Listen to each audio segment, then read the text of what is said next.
今天从西门町过来一台趴窝的宾士 S 级，大哥说早上去地库开车，发现车子已经趴窝了。大哥打电话咨询了前店后厂，前店后厂说这是减震漏气了，只能换新，一套下来就要8万台币，车主当场受不了。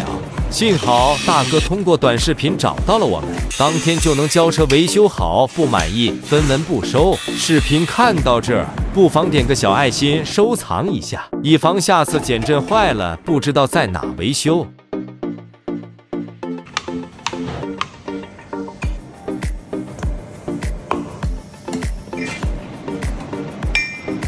现在的行情，大家赚钱都不好。